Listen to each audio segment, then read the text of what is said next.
इकडे विधिमंडळाच्या अर्थसंकल्पीय अधिवेशन संपण्याआधी काही तास काँग्रेस आणि राष्ट्रवादी काँग्रेसच्या 10 आमदारांचं निलंबन आता सरकारने मागे घेतलंय। संसदीय कामकाज मंत्री गिरीश बापट यांनी तसा प्रस्ताव सभागृहात मांडला, जो सर्वानुमते संमत करण्यात आलाय। त्यामुळे 19 आमदार पुन्हा एकदा आपला हक्क आणि अधिकार बजावू शकणार आहेत। सुधीर मुनगंटीवार अर्थसंकल्प मांडत असताना विरोधकांनी कर्जमाफीसाठी, शेतकऱ्यांच्या कर्जमाफीसाठी घोषणाबाजी करून, टाळ वाजवून, फलक दाखवून व्यत्यय आणलेला होता। तसंच विधिमंडळाच्या आवारात अर्थसंकल्पाच्या प्रती देखील जाळण्यात आल्या होत्या। त्यामुळे 19 आमदारांना निलंबित करण्यात आलेलं होतं।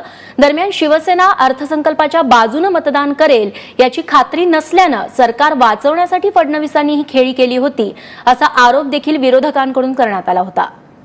शासनाच्या उक्त भूमिकेला अनुसरूनच आता उर्वरित खालील 10 सदस्यांचे निलंबन तात्काळ रद्द करण्यात यावे व त्यांना मुंबई व नागपूर येथील विधान भवनाच्या परिसरात अधिवेशन कालावधी देण्यास घातलेली बंदी तात्काळ उठवण्यात यावी, असा ठराव ही विधानसभा करीत आहे। मी आता सभागृहापुढे ठराव मतात टाकतो।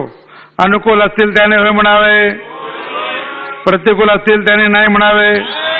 होयचे बहुमत ठराव संमत झाला।